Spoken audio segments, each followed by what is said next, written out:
Assalamualaikum warahmatullahi wabarakatuh. Sebelumnya izinkan saya memperkenalkan diri.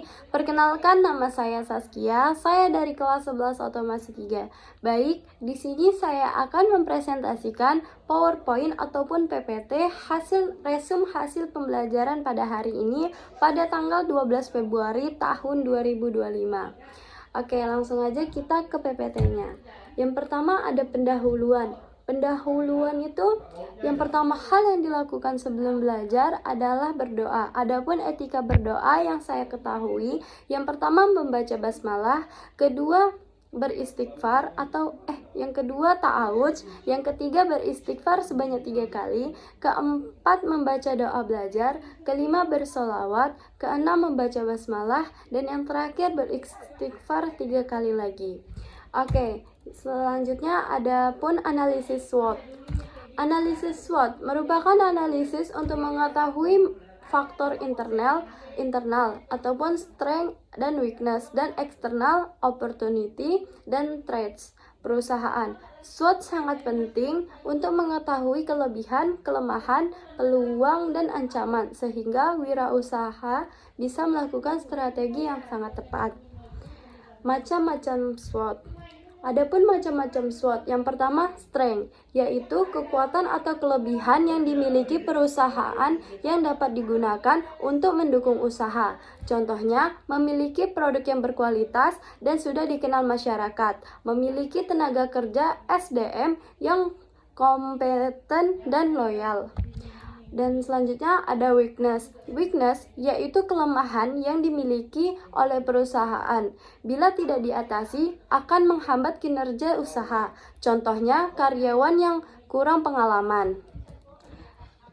Selanjutnya ada opportunity. Opportunity adalah peluang atau kesempatan untuk mengembangkan usaha. Dan yang terakhir ada threat. Threat itu adalah ancaman, gangguan, maupun hambatan. Oke, selanjutnya adapun unsur manajemen.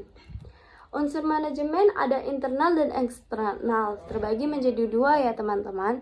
Internal S sampai W. Yang pertama ada man, yaitu manusia. Kedua money, yaitu uang. Ketiga material, yaitu bahan. Keempat machine ataupun mesin. Kelima method ataupun metode. Selanjutnya unsur manajemen eksternal, O sampai T. Yang pertama ada market ataupun pasar, dan yang kedua environment ataupun lingkungan. Baik, selanjutnya adapun analisis masalah.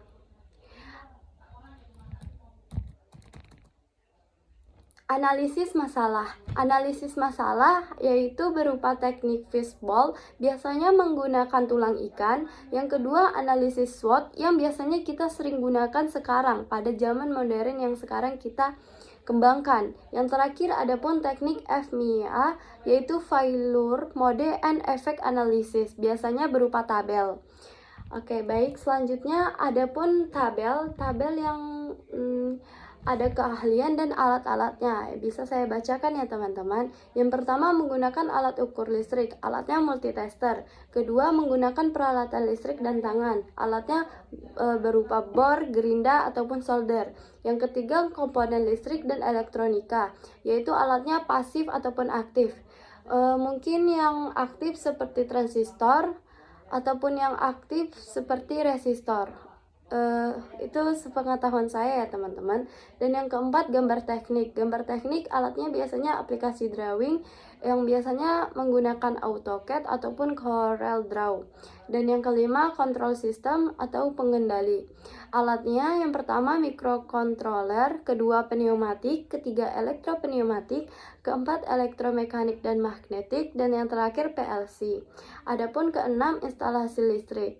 Baik, selanjutnya kemampuan sikap. Adapun kemampuan sikap yang kami tadi diajarkan oleh Pak Bujang. Yang pertama ada 5 ya teman-teman. Yang pertama disiplin, kedua tanggung jawab, ketiga mandiri, keempat kreatif dan inovatif, dan yang terakhir sopan santun.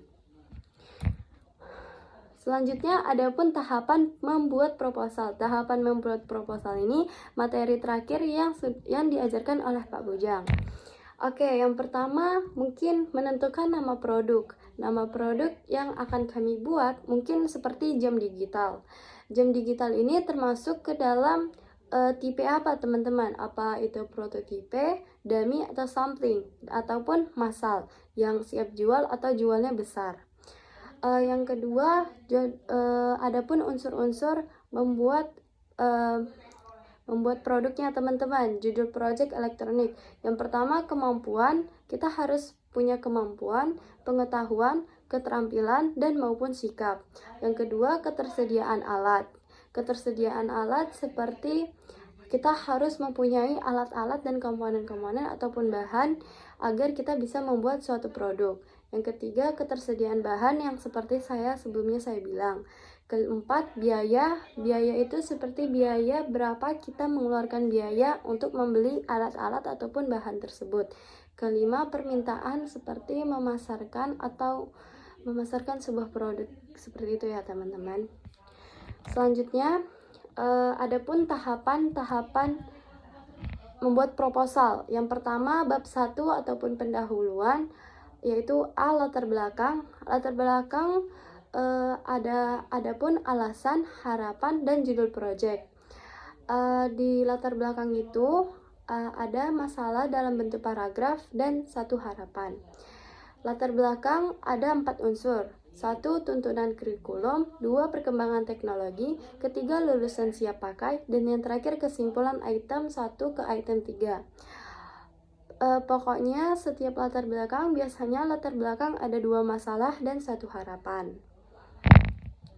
Baik, saya akan menjelaskan apa sih itu paragraf. Paragraf adalah kalimat yang berisi beberapa kalimat utama dan beberapa kalimat penjelas. Baik, kita lanjut. Di bab 1 di alinea keempat, kita membuat seperti kalimat ataupun paragraf. Contohnya, berdasarkan uraian di atas, maka saya membuat produk kreatif kewirausahaan dengan judul pembuatan jam digital.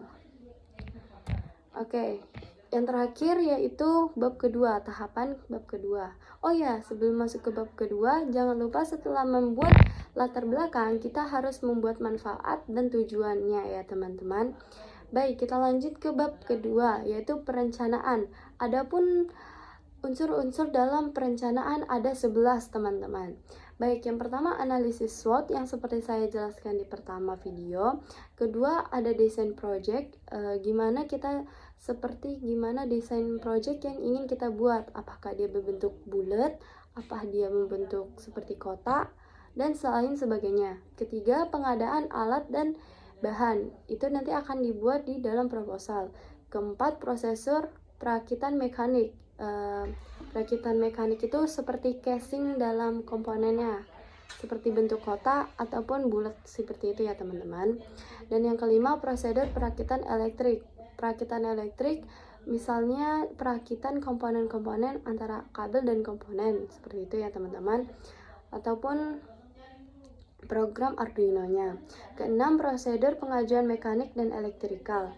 Ketujuh, perhitungan harga jual. Harga jual yang ingin kita jual itu harganya berapa teman-teman.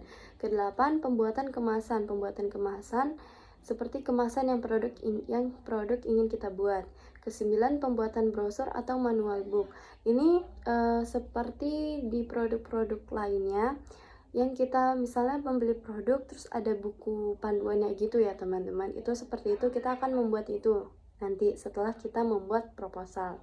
Dan 10, pemasaran. Pemasaran ini berupa kayak kita memasarkan produk kita kepada orang lain. Dan yang terakhir, jadwal kegiatan. Di akhir pembuatan pembuatan produk ini nanti ada jadwal kegiatan yang akan kami buat. Oke, baik, segitu aja presentasi ataupun resume hasil pembelajaran pada hari ini. Mohon maaf jika saya ada salah kata. Wabillahi taufiq wal hidayah. Wassalamualaikum warahmatullahi wabarakatuh.